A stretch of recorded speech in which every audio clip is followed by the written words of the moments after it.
Hello and welcome to today's training industry conversation series, Scaling Your L&D Team, Smarter Strategies for Flexible Growth, sponsored by AllenCom, InfoPro Learning, SweetRush, and Training Pros. So I'm Liz Spade, the Events Marketing Specialist here at Training Industry, and I'm happy you could join us for today's conversation. Before I pass it off to my panel, though, I do have a few housekeeping items for you. This is a very collaborative session, so please feel free to use that chat window to collaborate with your fellow attendees or chat with myself or your other panelists.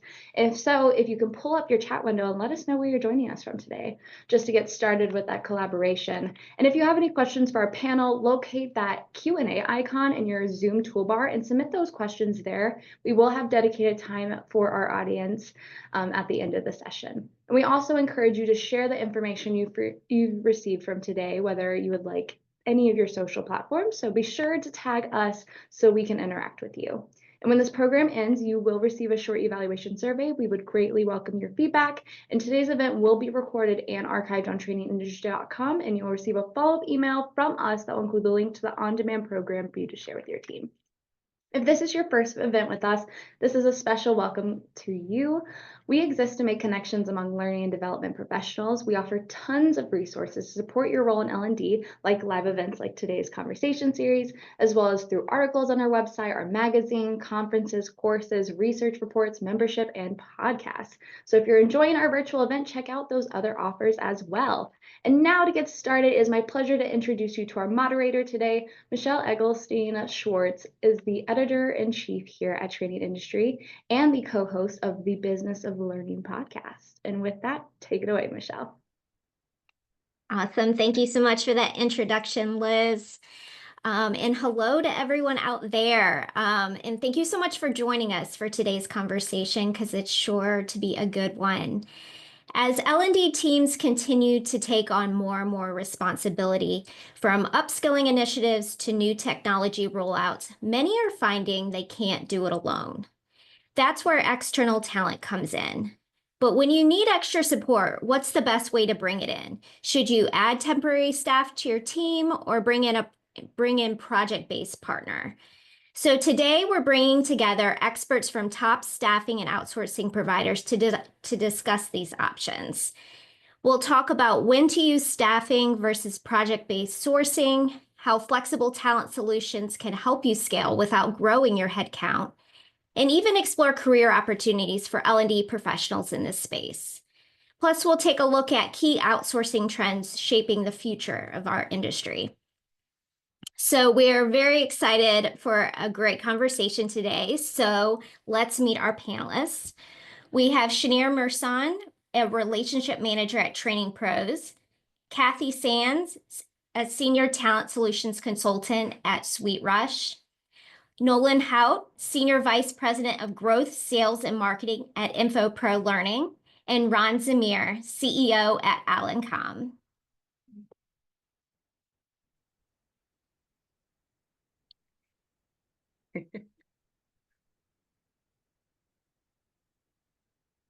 All right, thank you all for joining us today. I'm very excited for this conversation. So to kick things off, would you explain the difference between staffing and project-based sourcing? And how do you know which one is the right fit for your training needs? Yeah, I'll take that one if that's okay, because I understand the question all too well. As a previous corporate L&D leader and a past client of Training Pros, actually, I know that it can be a little confusing to understand the difference between staffing, project-based support, and then how do you choose, right? Which is the right one for us. So to me, the key difference between staffing and project-based support is who's going to lead the work or the project. In staffing, I think you're really bringing in an individual L&D contractor, such as an instructional designer, facilitator, e-learning developer, something like that, who would work directly with you and integrate into your team temporarily. Staffing allows you to be a bit more flexible and that you have a contractor who can support multiple initiatives, multiple projects. You can start one, stop one, start a different one. So there's a lot of flexibility there as well.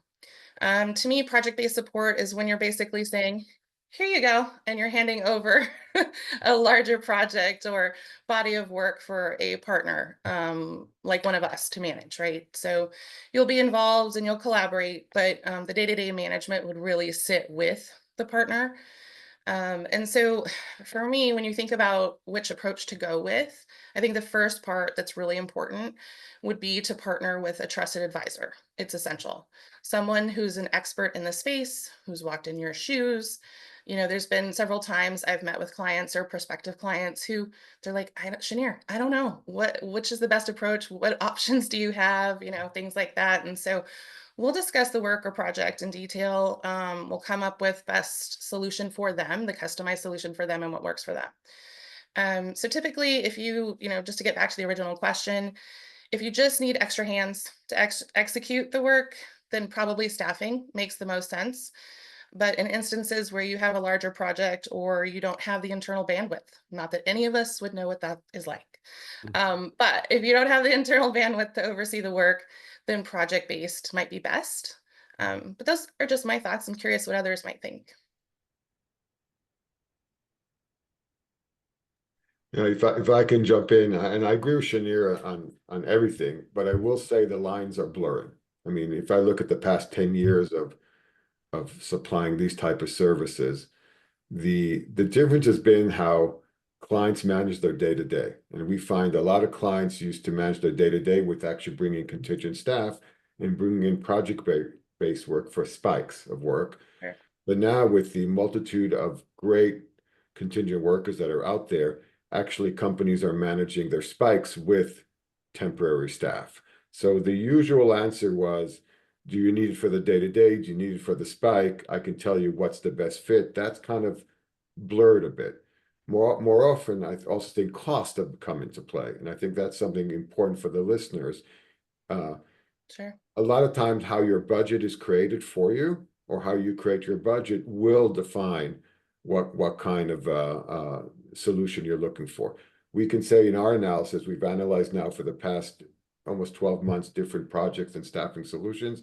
Often the project work can be cheaper, but not as quick. So it's really about how you are planning your capacity or scale and the impact you're trying to have on the organization. It's a great question. Mm-hmm. Yeah, I think an important component to all of it is whether that project or work is strategic to your organization, and like what that work is that they're going to be doing.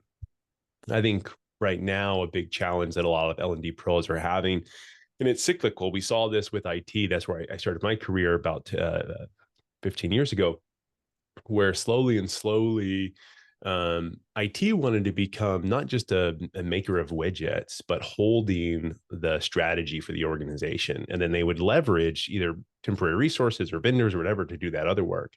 And so it'll be interesting to see, especially with the emergence of AI and allowing that to do those widget building a lot faster, building the content a lot faster, how organizations are going to look at, well, geez, if this isn't strategic to the growth of my organization, is that something that I need to have in-house? Or is that something that's better to be pushed out to the side, mostly just so it allows me to focus my time? Yes, time and money are obviously really, really important, but focus also becomes super important because very rarely do any of us have the time to do everything that we want to in a day. Okay, and quick jump in. I just want to say that also building as a talent solutions consultant, building a network of trusted and high-performing consultants is just a great opportunity for us to be able to put right fit talent to work quickly. And so I think, as a consultant on the freelancer side, if you're looking to grow your business, the best thing you could probably do is look for a few agencies that you can work with that you can trust and that they know and are interested in you, and that you can scale and repeat and be involved in their work fairly consistently because you'll be trusted and they'll know you and they'll reach out to you. And that's really important, is to make your mark. Definitely. Thank you all for breaking that down. All right, let's get into some specifics here. Can you share an example of how flexible talent has helped a company scale its training program without hiring for a full-time staff? Yeah, I mean, I think the most important thing to keep in mind really is why they needed to scale in the first place. I think that's the real value driver that we're getting at here. And I usually see a couple things like volatility in supply and demand, resource specialization, and then like one-off projects. One-off projects are pretty easy, right?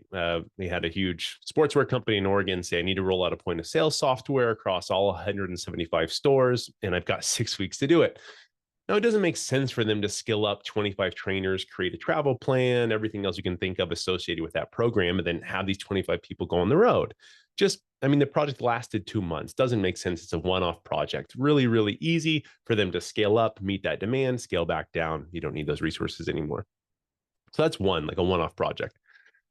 Two is resource specialization, really big these days. Like video is a really good example. A lot of people don't have really high-end video producers on their staff. So when they have that work, they go somewhere else. They realize that, this isn't a 40-hour a week job for 52 weeks out of the year. I'd rather just leverage this person to do this specialization. So that's like the second one. But I think the biggest challenge that we're all dealing with right now is like, how do we leverage this to deal with volatility and supply and demand? It's nearly impossible to predict. It really is. You don't know what the needs are going to be of the organization or how quickly they want to meet them. It leads to significant delays in hiring. A lot of people start hiring or maybe even hire a resource, let them go right away. And it leads to countless other problems within the supply chain for you and the L&D org. And so the source of volatility is actually like anything, right? These days, it seems to be pretty political, economic, but internal within an organization creates a lot of volatility, right? Maybe there's a product launch coming up, but then the company delays it for 2 months because they can't agree on what the name of the product is or whatever it is. There's lots of reasons that create those breaks in your supply and demand. And it's very rare that it's just a steady curve. Most people have a peak and a trough and a peak and a trough.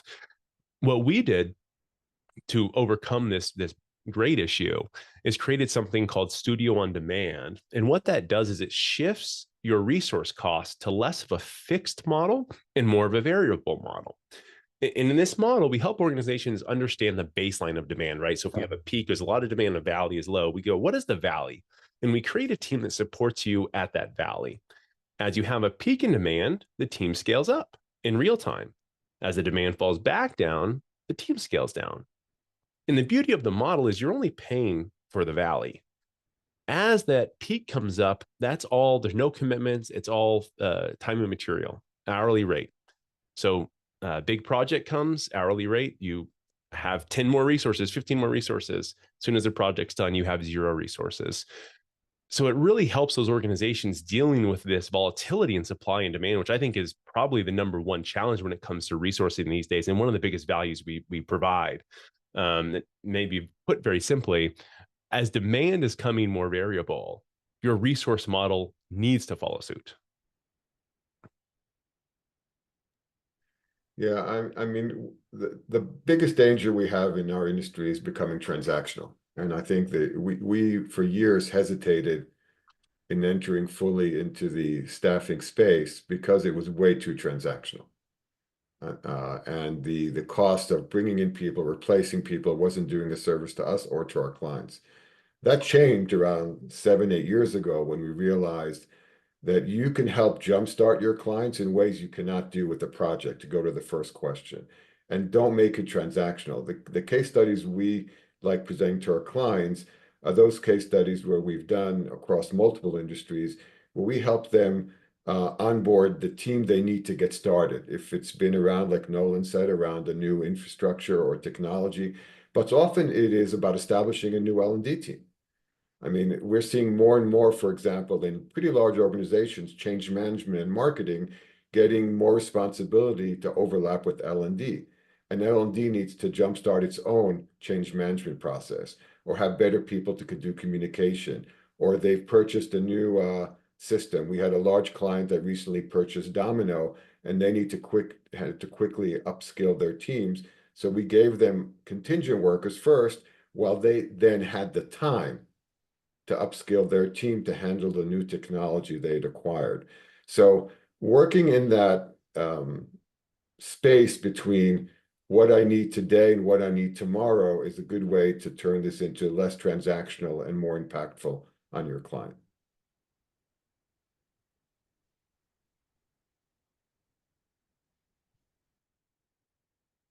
Hope I didn't kill the question. It's a good question, guys. You didn't, Ron. You did great. Let's see. All right. So working with external talent definitely comes with challenges. What are some common challenges that companies face when working with external talent, and how can they overcome them? Yeah, let me just, I'll be short, but I want to riff off the last answer I gave. Culture, culture, process, culture, culture. And what you may notice I don't mention is expertise. Because if you're working with any vendor that can't supply you with expertise, just head for the hills. Where, again, it becomes less transactional, more problematic, is when you're not partnering with a company that really asks you the really hard questions, even the uncomfortable questions, in the first time you meet them. They're not there to sell their company. They're there to ascertain, how do you work internally in your L&D team, and what would be the right cultural fit for you? I can't say again how much time and capital our clients, when we have to go and replace somebody from another vendor, it's usually not about their expertise. It's about they didn't know how to work in our process. They, these are remote workers a lot. They're remote, and we don't really have time to onboard them. What can you do to help onboard them better to my organization? The last thing I'll say, because like I say, expertise is a given, is sometimes you get people that are not stretching you to where you want them, to where you want to be stretched. You're getting a contingent worker that does his job well, but they don't really bring anything new to your team. Taking the opportunity as an NLD leader is not just to say, hey, I need somebody with an expertise in finance that can do domino, but guess what? I also need somebody that can help my team think differently about where they want to be. That is like gold. If you can find that in a great candidate, and you can find a vendor that asks you those tough questions early on in the process. Right. Agreed, Ron. I'll jump right in and just let you know that conversely, it can be the same thing for somebody who needs to just go heads down and get the work done. So, sometimes clients are out there and they're like, I need to get 50 e-learning development programs done from Dex into a new, into Beyond, whichever. That's a super important thing. But also, ultimately, for a sweet spot, it's going to need to be about communication, open conversations about compensation, who the client is that you're placing the resource with, be that thoughtful talent partner throughout a recruiting process, devote devote a person on your team to be the person that goes and checks in on who's in the process, or who's being placed and how are they doing. I think the worst thing that happens sometimes with contingent staff, short-term or long-term resources, is that they get placed and then it's like, okay, good luck, go out there and do it. Be sufficient on your own. Thanks, and we'll just pay you for that. But it's definitely got to be more relational than that. And you spoke about relational, partnerships. That's super important. It's got to be relational, not transactional. So if you are out there looking for a new job role, be looking for a partner, a talent solution partner, someone who's really going to look out for your best interests as much as they are looking out for their bottom line as well. It's a give and a take. It matters both ways. Yeah, Kathy, I couldn't agree with you more, frankly. And I think finding a partner, finding somebody who's invested in your success is essential. I mentioned that I was a client of Training Pros before, and I became part of the team because of the stance of having that relationship and just driving success and making sure that there are those touch bases and frequent check-ins. So to the question, I think that's also essential, is just having those really frequent check-ins, making sure there's not any major communication gaps. We offer an onboarding framework that we provide to our consultants as well as our clients when they're starting a new project that kind of walks them through, because it is different, right? To bring in an external talent that's a contractor than an employee. So there's different things to think about. But I think that, you know, to everybody's point here, finding the right partner, the expertise, et cetera, is a given. Overcoming those challenges can be as simple as just being very clear and transparent and having those really detailed conversations at the beginning, because it is about fit. I think it's a lot about fit, frankly, if it's going to be successful or not. So, and I think it's a bit attached to culture, but I think one of the things that sometimes some of our clients struggle with, you know, on the enterprise side is like, what is the buy-in if I'm just hiring a contractor, right? If I just go hire somebody from, you know, Elance or guru.com or something like that, what happens if they do a bad project, right? They're just on to the next thing. And so just a kind of a word to the wise, like if you're getting a ride to the airport, you're probably going to use Uber or Lyft. You're not just going to call up like some person online, because you trust the reputation of Uber and you trust the reputation of Lyft to get you where you need to go on time. You don't trust that person, but you trust them implicitly through Uber. So think of that when you're looking for these talent solutions. Yeah, you know, understand you want to work with a contractor, but any of the companies here on this call are incredibly, all of these folks, fine folks, have been here 20 plus years. These are reliable people that have reputations on the line.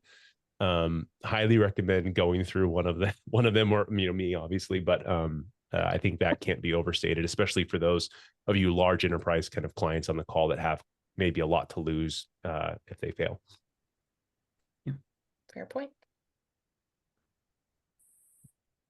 One last thing I would add, technology has created these amazing management platforms, like, and you have to be sure that whoever supplier you provide knows how to work with your systems, and challenge them up front. You know, if you're a Fieldglass customer, tell them, hey, show me what you can do in Fieldglass. That's a great way, and I want to support what Nolan said, to kind of weed out a lot of the, I guess, I don't want to call any, but the larger companies that do this for a living have spent the time to create systems internally to work better with contingent employee systems as well. And when those don't work and those don't sync, you're going to lose a lot of time running after your vendor, or having your procurement, God forbid, run after your vendor, and you don't want that at all. Oh my gosh, such a good point, Ron. And it happens, right? He's saying it because it's legitimately a thing that's out there. You can start working with someone and they're like, we need this talent fast. We need them tomorrow or in 3 days. And the next thing you know, they're like, oh, but wait, you have to be approved through our procurement and vendor system. So you really have to look out for yourself. And as talent coming into doing this work, like what are my next steps? Always understanding what the recruiting process consists of after you say, yes, I want this job. Now what do I need to do? So that's going to be really important as well for the person who is the talent solution themselves, the consultant. Love that. Those are all such good considerations, and especially touching on kind of the culture fit part of it is it's not enough just to find a partner. You need to find one that fits with your culture, your values, that can meet your strategic goals. So there's so much to take into consideration there. So thank you all for sharing all that. For L&D professionals looking for their next opportunity, what kinds of roles are available through staffing or outsourcing? Okay, well, I'm going to address that it is a consultant and a freelancer's world in L&D right now. We are absolutely witnessing consultant-driven transformations in companies, and they are embracing flexible talent so that they can strategically scale. They're looking for targeted expertise, and they have changing workloads that they need to manage. So it can be anything from an industry specific to an industry agnostic person who's going to fill the role. And sometimes it's like finding a purple squirrel riding a rainbow unicorn. So what are the roles that are in demand right now? Pretty typical, but also they're stretching and growing as well. E-learning developers, LXDs, project managers, program management, AI, and strategic consultants, all the way up to like highly specialized subject matter experts, SMEs. And so for also AI consultants to be impactful, try to focus on some critical areas. Like we're looking at learning and development, AI and governance and ethics, AI data analytics and insights, AI for engineering and development. And quickly, while we're on all here for the love of learning, I want to just make a recommendation for all the talent out there to differentiate yourself as a standout talent. First thing, partner with a staffing agency that cares about your career growth, not just their margins. And also remember that you're the consultant. You get to try before you buy. It's important if you're going to be freelancing for a living that you right fit staffing is a two-way street. You decide what works best for you in your work life, and then getting to know the client and the company that provides that staffing opportunity. That should be a win all the way around. And then another win. Whether you're doing long-term or short-term staffing, clients may actually wish to renew your contract based on their needs and your performance. So it could even convert to a full-time job if that's something that you're looking for. And then for full-time freelancers, just a recommendation to keep diversifying your client base and growing your industry experience. Be flexible and deliver quality. And regardless of staffing or outsourcing, I just have two more important things. And then I want to ask my teammates what they think. But I do know that recruiters and clients want you to showcase your value. We want you to demonstrate your capabilities and share your work samples. What's your portfolio look like? Your website. Even if it's redacted or you have to redesign content, put it out there. Maintain your social media, maintain LinkedIn profiles with your new emerging skills and tools, and highlight your AI experience and certifications. The second one is to be AI proficient. Remember back in the 2000s when the internet was like kind of newish? Well, we're here again, and it's with AI, and it's influencing every form of technology and learning that we do. So AI is not going to replace you. It will, however, enhance your effectiveness and your capabilities to be more strategic and creative. So learning development's always going to be human-centered. And I welcome my teammates to comment away. Yeah, I think Ron said, you know, like the skill is almost a given these days. And I wonder, for me, when I'm talking with a lot of my clients, it seems what they're really valuing is like knowledge, and like business knowledge and like value for their business, much more than like how quickly can you design an asset or whatever, because they're trying to take one resource and magnify them across the org. And a lot of times, a lot of companies are working with an L&D to create these business partners. And that's something that's incredibly unique.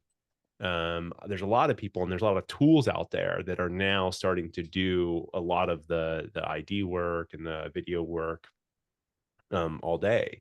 But it's really hard to replicate talking to a business lead to understand what are the drivers, what is the ROI of building this training program, and being able to communicate that back to, you know, your manager, to the business, for whoever. So yes, Kathy, absolutely. You know, I think AI is a skill set that you absolutely need.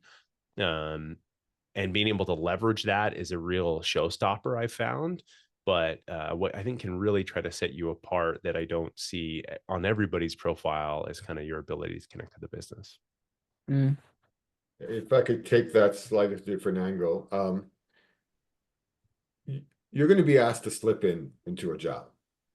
You're not going to go through that familiarization phase, that socialization phase that you would if you were being hired as a full-time employee.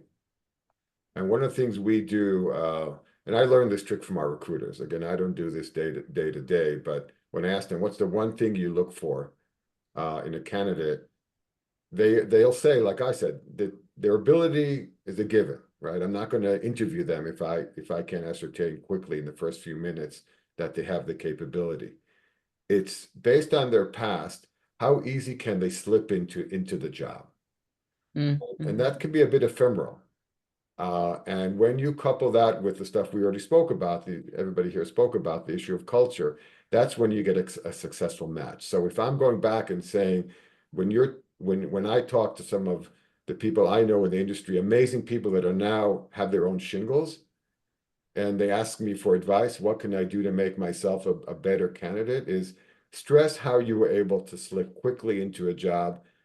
Be truly a contingent resource that's brought in to do the job, create the change, connect to the business, like Nolan said. I think that that is so critical, and it's often overlooked when we look for how much AI they've done, or you know, what kind of big projects they've managed. So that fit is critical, and I think all of us can do better in showing any prospective employee or employer that we can slip into the job pretty quickly.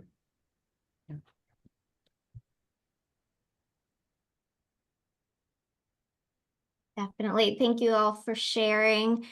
I'd like to shift gears a little bit and talk about trends in outsourcing. I think the term outsourcing sometimes gets a bad rap, a little taboo sometimes. So I'd love to hear how the use of outsourcing is really changing the L&D space, and what trends should companies be paying attention to? I mean, just because I've been doing this for 25 years at Allen, so maybe I'll take a crack. But again, I don't have any insights that people here have amazing insights as well. It does have a bad rap. I think companies 10, 15, 20 years ago were looking to say, hey, I can find somebody to do all my L&D work, right? And they called it business process outsourcing. And I think, and it failed. You know, I can name all the companies I know started in this direction and basically closed shop or shifted to do something else. COVID was the big changer for us. I think if you look at the potential in our industry for the contingent workforce or staffing, that really shifted when companies became, in their natural state, more built on distributed workforces that they could plug in different scenarios in real time. And that's, I think, where the industry is changing. You have at your fingertips now, if you're an L&D team leader or L&D leader, the ability to access expertise in a moment's notice. It used to be that the contracts you would be asked to do a 6-month contract, a year contract. We place people now for 2-3 weeks. And for that, I think Nolan mentioned this sourcing models. We create these hybrid models.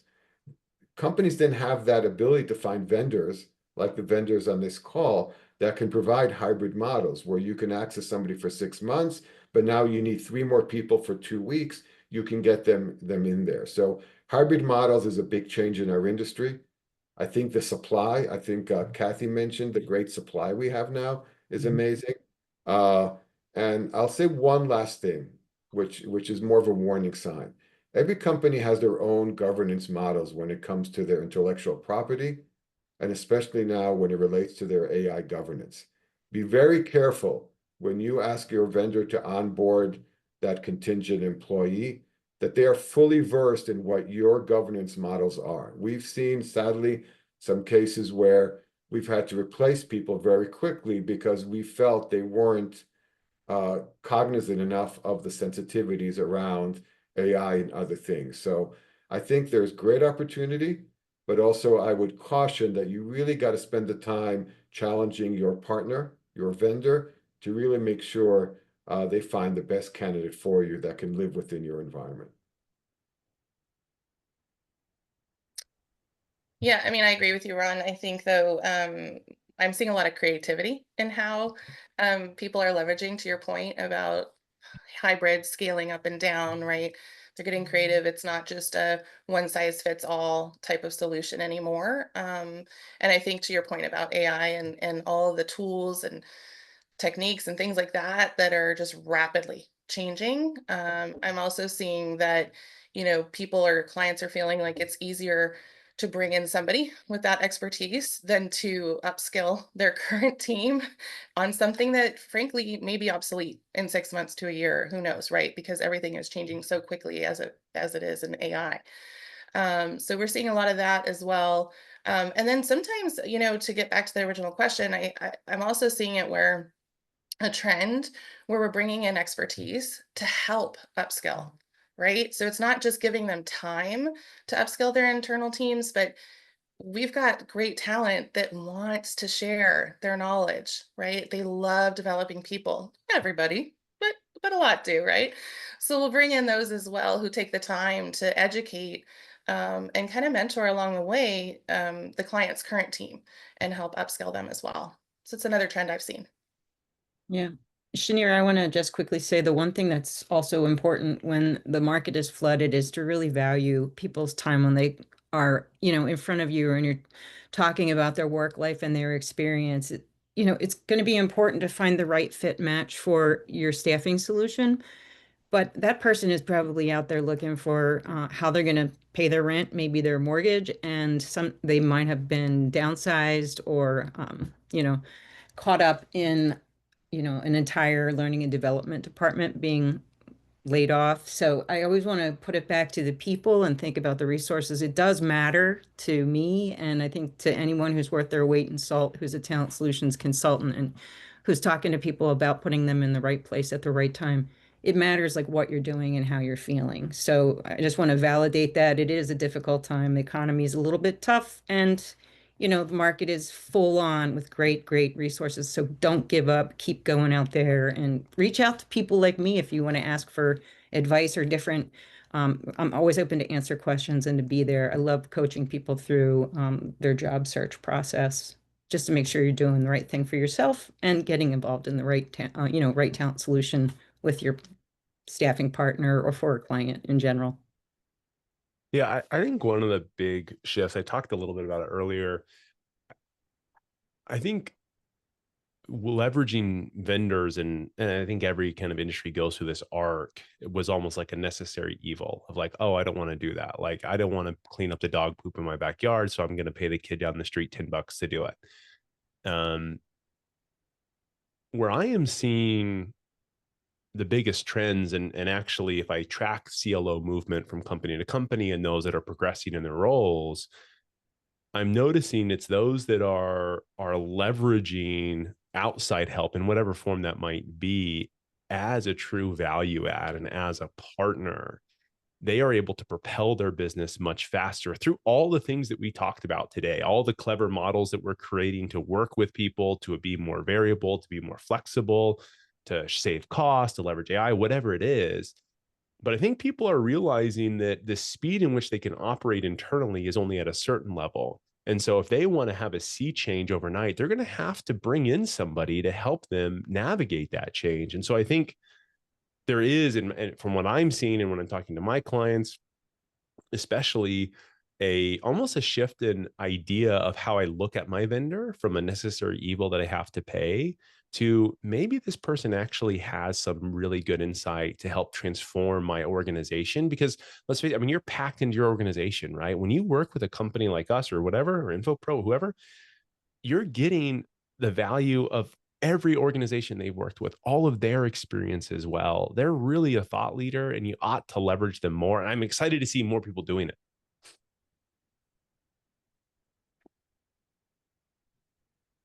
Agreed. I think it feels good. It's really nice to be looked at as a partner. Right. You're talking to talent and candidates, bringing them through your interview process, and it's just as fun to be a partner for the client and really understand what their pain points are to be able to bring them that right fit person who's going to make their lives so much easier. It's going to be a win-win all the way around. It could turn into more work later on. It's just be out there and be honest, be transparent, and be a good partner. And again, we talked about technology, but you have so much more flexibility now. I mean, our ability, for example, to place 5 designers, whatever, in a major bank, but also provide them in-house a QC team, so they don't have to spend money on that very inexpensive type but tedious. I think Nolan that's what you were talking about. I think on demand, or at least that's how I interpret it. Is so much easier now. I mean, Alencom is in the cloud. I'm sure everybody else from Sweetgrowth Training Pros, Pro, we're in the cloud, which means our ability to source, contingent teams or on-demand teams in different countries and different time zones, and do it easily through technology is really a godsend for our clients. So, that didn't exist 10 years ago. 10 years ago, time zones were a hassle. Today, they can actually help. So I think that's something we talk about as the industry changes. I don't know. I live on the West Coast and our company is on the East Coast and in London. Time zones are a hassle. When you wake up at 6 a.m., you're in Salt Lake, you're in Mountain Time Zone, so you must feel a little bit of that pain. It's amazing. I agree, but if I have people in Canada and people in New York, I mean, we just switch them on. They're on the same system. So we couldn't do that years ago. Years ago, when we did Yeah. projects with China, it was a hassle. I once actually got on a plane to Beijing to solve a problem. Uh, uh, and the smog almost killed me there, by the way. No offense to anybody from China. So yeah, technology is a great friend. Yeah. Really nice. Definitely. I think so much of what we've talked about today with leveraging technology, AI, outsourcing and staffing, it's really helping L&D like optimize efficiency. And I think kind of that's the core of the conversation today is kind of bringing in help when it's needed and really improve efficiency and effectiveness for the organization. And so technology and partnerships in the industry, I think it's so important right now. And thank you all for sharing. Before we wrap up today, what advice would you give in organizations that's just starting to explore staffing or outsourcing for training? Yeah, I'll take that. So, or start with it. I think we've said a lot of it here, honestly. You're really going to want to look for staffing partners who understand learning and development, right? First and foremost. But they're going to act as an extension of your team, like invested in your success, right? And we're going to help you think through project scope, talent fit, long-term capability building, et cetera. And I know that one of my peers here said this earlier, forgive me, I don't remember who, but make sure they're asking the really good questions and bring in the insight, right? And not just like, here you go, here's somebody, here's a warm body. So I think the other thing is to think about your strategy, think about what approach might be best for you. And if you're not sure, just talk to us, right? We can help you kind of strategize and figure it out, what you're really needing. And so, if you're thinking about outsourcing for the first time, my advice would be invest in the time up front, to define the roles, what exactly you're looking for, what are those deliverables, the timelines, communication expectations, et cetera. And having just really taking the time up front to have clarity. So that way your project is more successful, or your staffing solution is more successful. And also, I think sometimes people think that, oh, I have to start with, and we talked about having flexibility, but I have to start with a full-time contractor, right? Or I have to have this major project, or, it has to be a large initiative. That's not true. You can start super small, right? I think several of us have talked about this is pilot it if you're uncomfortable and unsure. You can try it out, see how it works for you, and adjust. That's one of the things that I love about Training Pros and our organization, and I'm sure everybody is here, but we're customizing that solution for you, and we're adapting to make sure that you're successful. So those would be my initial thoughts on, don't be afraid, just ask questions, try it out, give us a call and think through some of those really important things up front to set yourself up for success. So you take the time now, right, to save yourself later. So any other thoughts from my peers?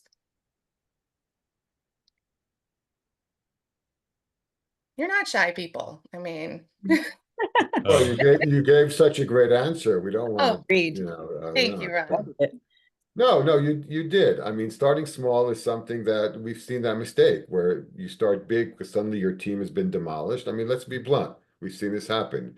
You have a customer, we do project work for them. Suddenly they have no team, and they said, "Well, I need a contingent team to get by," and it's hard to make it work versus a team that has been doing a lot of project work and say, "Well, I need a specialist now to help me get through a bottleneck," or I need somebody is look for those wins, and that's going to help your bosses above you be more open for you to build out your team.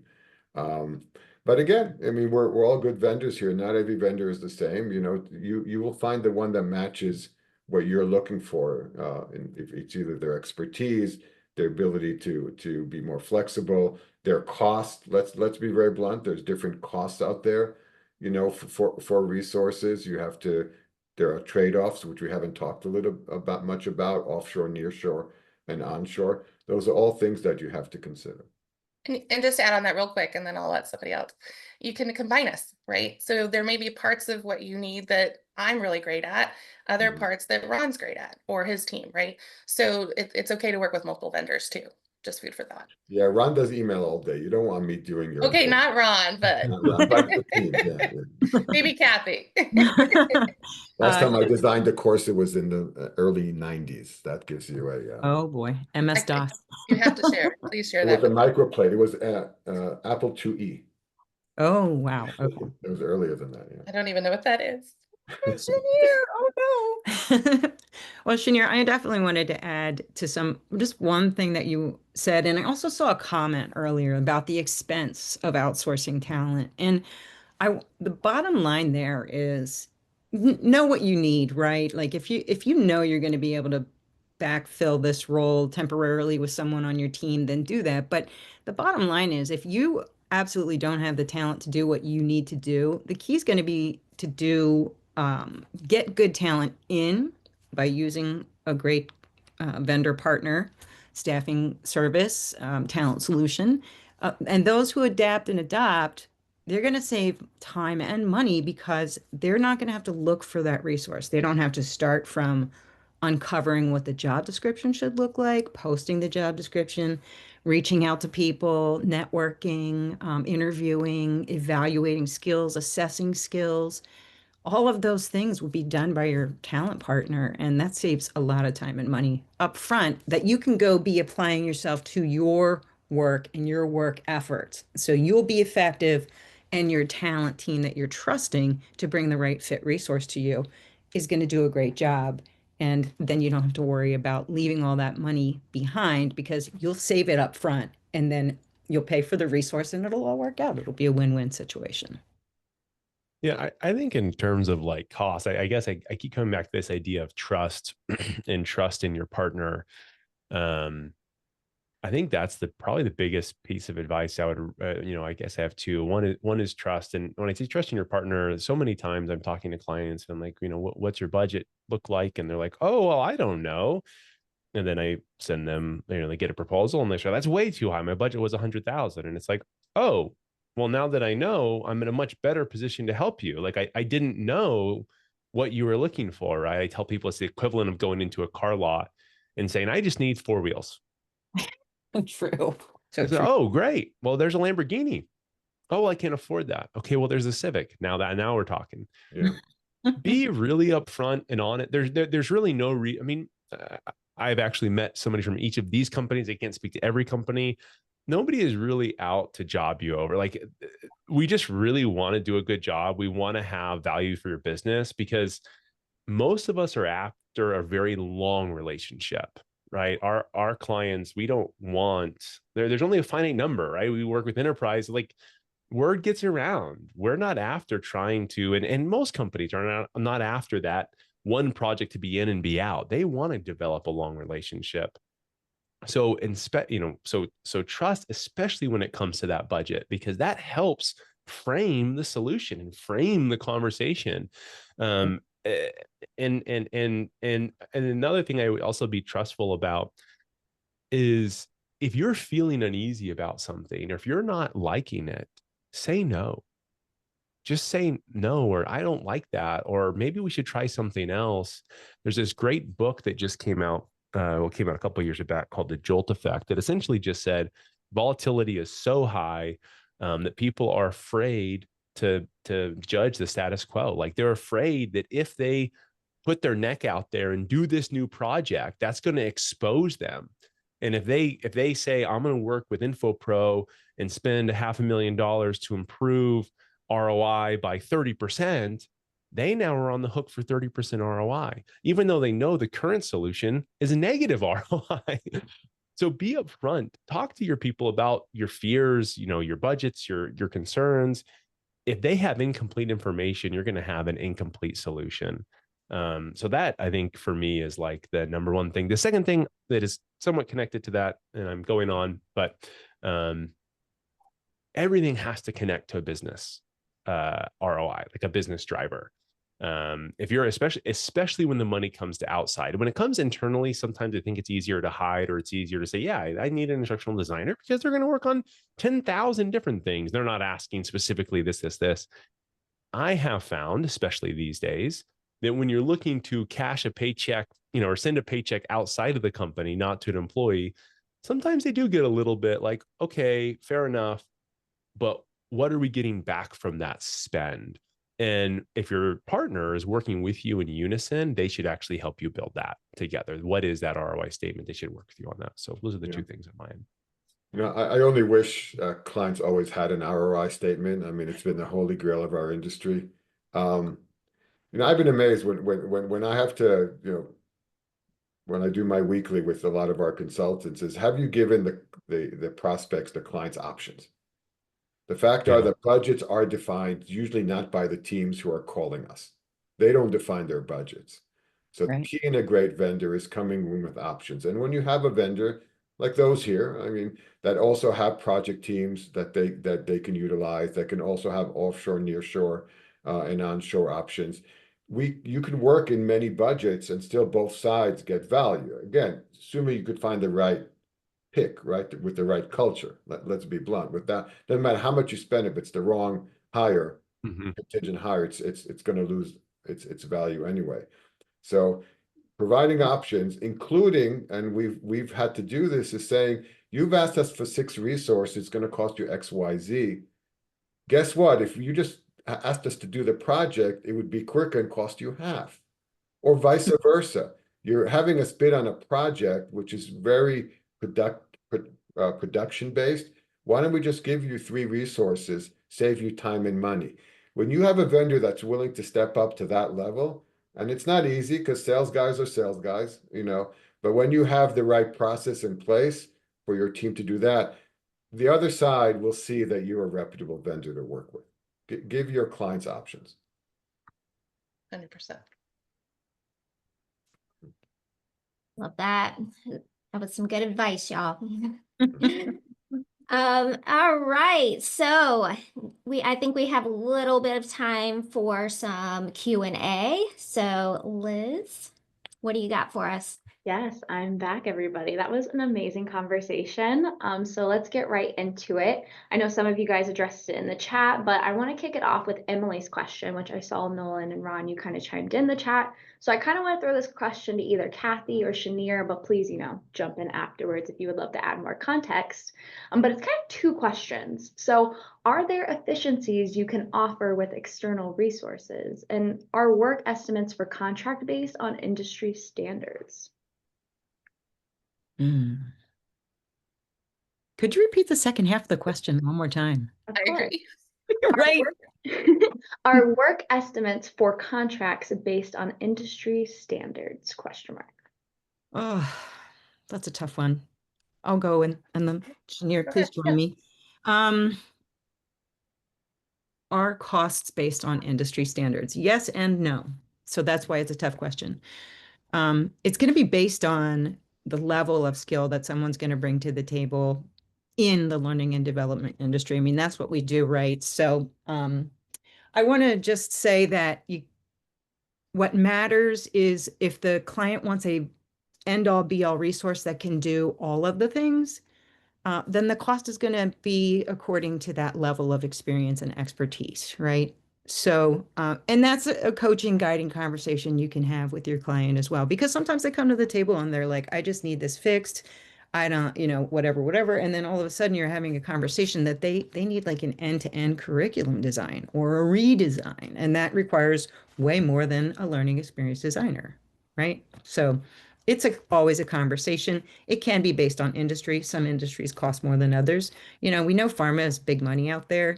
And oftentimes we're paying more for our pharmaceutical resources. It's a little bit of a higher demand job too, sometimes depending on, pharma technically is saving lives by bringing drugs to market that are helping people. And so it does depend on your industry a little bit. But the bottom line is there's generally a baseline of compensation that we typically land at that is across the market, relatively familiar to all of us, I think. Yeah, I would agree with that. I think that it does vary but there's some general industry standard guidelines that we all kind of work within. It fluctuates, right? So right after COVID, I think that it was a little bit different than it is now. And so people were seeing higher rates as consultants and contractors than they are now. So it does fluctuate, but it depends on the skill set of the individual, the role, all the things Kathy said. But Liz, I didn't want to forget there was a two-part question, and I feel like we only addressed the second half. So if you would share the first half again for me, that would be great. Of course. Are there efficiencies you can offer with external resources? Efficiencies as far well, I guess I have to interpret this, right? So I would say yes, absolutely. Bringing in talent can expedite whatever the work is, because they are the experts who can, to Ron's point earlier, jump in, adapt, and get going. With any organization or any project very, very quickly. The ramp up time, right? The time to proficiency is much lower than bringing in, a full-time employee. So these are tried and true and trusted experts that we would bring in for you.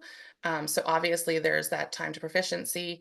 And frankly, it's interesting when you talk about compensation. I think we were talking about a little bit as well, but sometimes, I'll get questions where they're like, well, Shanier, I got a small budget, and so what can you help me with? And I'm like, listen, sometimes you actually want to pay a little bit more hourly, right, to get that top talent, because they're going to work so much faster and they're going to give you better results.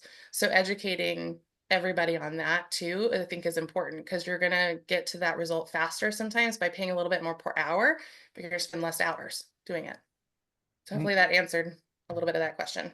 Yeah, I mean, I don't know. I see tremendous cost. I hate to buck the trend. I see tremendous cost disparities in talent, and also in like contract, like project-based work. And I think a lot of it is because there's incomplete information, right? There's like the famous, you tell, it's a game of telephone. You tell somebody something, they tell somebody something else. Vendors are like, we're interpreting what the answer is based off of whatever the information we have. And so, it's not, I feel the pain from our clients who are getting, and I'm guessing this might be where Emily's question stems from like, oh, a quote from company A is worth 100 grand, company B is worth 200 grand. And you have to kind of decipher where that value lies. And I understand that's a really challenging thing, but I can tell you where I traditionally see the biggest disparities is when there isn't an alignment on scope. And I guess Barry just answered the question there for me, like apple to apple, making sure that you are defining the scope in the same way to both ways, and holding people to exactly what you value the most. It's a common thing for people to say, oh, I saw you ask for a car, but let me also sell you the windshield wipers and this, that, and the other. And you get so caught up on the windshield wipers. You're like, oh my God, these are the coolest windshield wipers. They're like the best ever. They coat your windshield with wax every time. But in reality, the most important thing is the car. So when you're working with these vendors, really hold what is the most valuable thing to you. Make sure that at least for that component of it, you're trying to find an apple to apple comparison to measure cost. Because I mean, the rates, we all charge basic, like we all are all charging on our end. We're charging the same rates for the most part, but how big or small we view that project is going to vary. Yeah, I think when we started, I talked about the transactional nature of this business and how it's shifted. And one of the reasons we got into it very strongly was we felt that there was value beyond the transactional nature of a lot of the deals that were being done in the market. I think when we talk about efficiencies, look, you want to get the best person you can at the cheapest price you can. And I think that's what you should be doing as a company. Most large companies we work with, if it's banks, pharmaceuticals, aviation, they have rate cards. We plug into a system and the system has rate cards. And now you as a vendor have to say, what can I do to get the best candidate for my client to interview, at the rate they want. There's nothing wrong with that. And that's how you get to apples. The apple can be the rate. The orange is the quality. And this is where you know, at the end of the day, your decision will be, you know, Nolan gave me 3 candidates, and Shanier gave me 3, and Kathy gave me 3, and Ron gave me 3. Of the now we're at 12, and I just need 3. You know, who's going to give me the best candidate at the best price? There's nothing wrong with that. I will give just one example that we found enables our clients to spend their money more wisely is don't have them spend a lot of money on something that doesn't need a very high skilled person. I mentioned QC. It's amazing what you can do if you're putting in a team of 4 people. When you say, you know what, those 4 people can do the work of 6 if you outsource the QC to somebody that's a lot cheaper. So, you know, and that's going to take your management overload. Remember, one of the biggest the biggest downfalls of outsourcing talent is if you're an internal team that now wants 5, 6 people, your management overhead is going to be very high, as opposed to the project work where you just work with the project manager. So it's really, really critical that you find that best candidate, and the cost will take care of itself. And with that, we are all out of time. Thank you so much. This was truly a special opportunity to have the 4 of you all come together in the same company, kind of industry field, and just have an open and honest conversation. So I hope everyone in the audience took that value as well. So thank you again to Shanier, Kathy, Nolan, Ron, and our moderator, Michelle. I'm going to kick it off to some final notes, but I just wanted to, you know, shout that out, as well as for all the questions that didn't get addressed. We and the team will be reaching out to you to address those questions as well. So don't worry, don't fret. You will be getting responses this week. But again, thank you so much, guys. Thanks, everyone. Yes, and for everyone else, I have a couple of shout outs. We would love to meet you all in person here in Raleigh, North Carolina for the 2025 Training Industry Conference and Expo. So TICE is where learning leaders like you gather to forge new professional connections, learn from each other, and address your most pressing learning challenges so you can re-energize your learning initiatives at TICE 2025 this June. And then designed for learning leaders like you, the training industry membership community offers a space to grow, collaborate, and stay ahead of the curve in the corporate learning and development L&D. And our AI-powered agent and collaborative online community can provide personalization, just-in-time support to address your immediate training needs. So gain access to curate resources that can give you confidence needed to excel in your current and future roles. So you can learn more at trainingindustry.com/membership. And then one last reminder that evaluation survey should have popped open in another tab in your browser, and we would greatly appreciate your feedback. Again, I can't stress this enough. Thank you to our wonderful panelists and our sponsors, Alencom, InfoPro Learning, SweetRush, and Training Pros. So thanks for all of your time and attention, especially our audience for Training Industry. I am Liz Spate. I hope you all have a great week, a great day, and I will see you all soon. Bye, everybody. Bye, everybody.